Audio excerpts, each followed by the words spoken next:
যেরকম মানুষ কষ্ট পাচ্ছে অবস্থা তাদেরকে আমরা আমরা সারা বছর এইভাবে কাজ করবো। সঙ্গে বিশ্ব জাগরণ মিশন তাদের কথা নতুন করে কিছু বলার নেই, কিন্তু সাফল্যিত করতে পারছি। সঙ্গে রাজেশ সাউ আছে, যারা আছে নেপাল আছে, বিশ্ব জাগরণ মিশনের যত সহকর্মীরা আছে তাদেরকে কিন্তু অনেক অনেক ধন্যবাদ।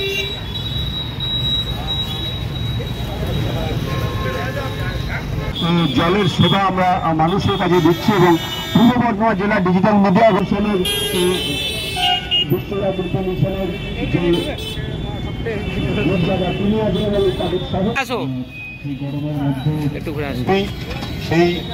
সেটি কিন্তু আমরা কিন্তু দেখছি। এই যে জলছত্রের আয়োজন করা হয়েছে, অসংখ্য পথচারী তারা আসছেন, তারা জল পান করে তৃপ্ত হচ্ছেন। ওই জন্য উদ্যোক্তাদের আমি ধন্যবাদ জানাই এবং পাশাপাশি এটা বলবো যে আরও সবাই এই যে জলছত্র দেখে আরও অনেক সংস্থা তারা অনুপ্রাণিত হবে, তারা এগিয়ে আসবে এবং এই যে শহর বর্ধমান, সেই বর্ধমান যে সংস্কৃতির শহর, সুস্থ সংস্কৃতির শহর, সেই শহর এই ধরনের কাজে আরো বেশি করে এগিয়ে আসবে, মানুষের পাশে দাঁড়াবে, এমনটাই কামনা করি। এই উদ্যোগকে সাধুবাদ জানাতে হয়, কারণ আমরা যখন মানুষ হয়ে জন্মেছি এবং এটাই তো আমাদের মানব ধর্মের মধ্যে একটা প্রকৃত সেবা, যে মানব সেবাই এগিয়ে আসা। সেই মানব সেবাই আপনারা সাধারণ মানুষের তৃষ্ণা মেটাচ্ছেন, এর মতো মহতি উদ্যোগ হয় না। এবং আমি বলবো এখনো রোদ অনেকক্ষণ ধরে থাকবে, তো বিকেলের আগে পর্যন্ত আপনারা এই জলছত্র চালিয়ে যান এবং সাধারণ মানুষের যে তৃষ্ণা, সেই তৃষ্ণা মেটানোর কাজে আপনারা সহযোগিতা করুন। এর মধ্যে দিয়ে তাদের আমরা তৃষ্ণা মেটাতে পারছি এবং আপনাদের এই উদ্যোগকে আমরা কর্নিশ জানাচ্ছি, স্বাগত জানাচ্ছি। সকলেই এই রোদের মধ্যে তবুও যে সাবধানতা রয়েছে, সেই সাবধানতাগুলো অবলম্বন করে ছাতা নিয়ে একটু মুখ ঢেকে পারলে বেরোবেন এবং সকলেই সুস্থ থাকবেন, ভালো থাকবেন।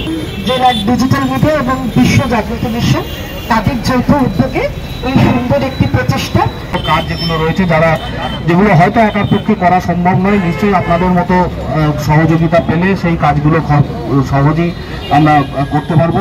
বিশ্ব জাগৃতি মিশনকে অবশ্যই ধন্যবাদ পূর্ব বর্ধমান জেলা ডিজিটাল মিডিয়ার পক্ষ থেকে। ছিল যে আমরা বিশ্ব জাগৃতি মিশনের সঙ্গে যৌথ উদ্যোগে আজকে একটা জল ছত্র সেবা করব। তো আমরা এইখানে জল সঙ্গে শরবত এবং ফল আমরা এই গরমে কিছু মানুষের রিলিফ পাওয়ার জন্য আমরা আজকে এইখানে এইরকম ধরনের একটা অনুষ্ঠান করেছি।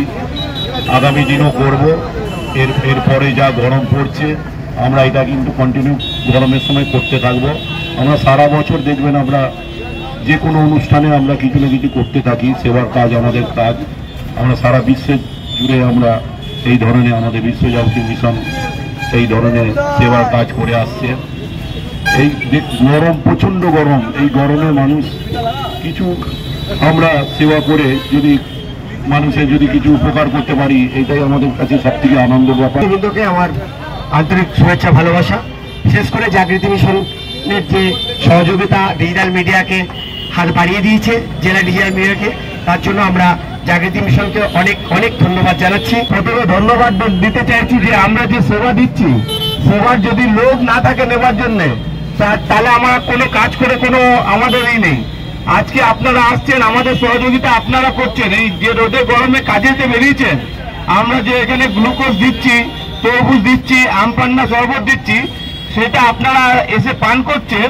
এটার জন্য প্রথমে আপনাদের আমরা ধন্যবাদ জানাই আমি ডিজিটাল মিডিয়া যে আমরা আমাদের বিশ্ব জাগৃতি মিশন সৎসঙ্গ সমিতির সঙ্গে যুক্ত হয়ে উনি বললেন কি একটা ভালো কাজ করা যাক। আমরাও বললাম না, এই জিনিসটা ভালো কাজ, এটা নিয়ে আমরা খুবই গর্বিত কি আমাদের সঙ্গে ডিজিটাল মিডিয়া আমাদের সঙ্গে সহযোগিতা করছে, এটা নিয়ে আমরাও গর্বিত। विश्व जागृति मिशन एवं वर्धमान डिजिटल मीडिया को कि आज यहाँ पे हम लोगों ने एक जॉइंट प्रोग्राम कर रहे हैं शरबत पिलाने का, इतने गर्मी में फल और फ्रूट्स एंड शरबत का। तो विशेष धन्यवाद विश्व जागृति मिशन को एवं वर्धमान डिजिटल मीडिया को। आप लोग राह चलते लोग जो जा रहे हैं, आप लोग आइए और आकर शरबत और फल ग्रहण कीजिए और गर्मी में जितना पॉसिबल हो सके ग्लूकॉन-डी कैरी कीजिए, पानी कैरी कीजिए, यही सजेस्ट करेंगे। और हम लोग छोटा सा प्रयास कर रहे हैं ग्लूकॉन-डी और शरबत पिलाने का। धन्यवाद। ठीक है। দাদা, আজকে এই সাংবাদিকদের পক্ষ থেকে ফলে জল ছত্র আয়োজন করেছে, কি বলবেন? দারুণ উদ্যোগ, খুব ভালো উদ্যোগ। এই রোদের মধ্যে দাঁড়িয়ে প্রচুর হিট, আমরাও খাচ্ছি, সাধারণ মানুষও, বর্ধমানের সাধারণ মানুষও খাচ্ছে। এই উদ্যোগটাকে আমি সমর্থন করছি।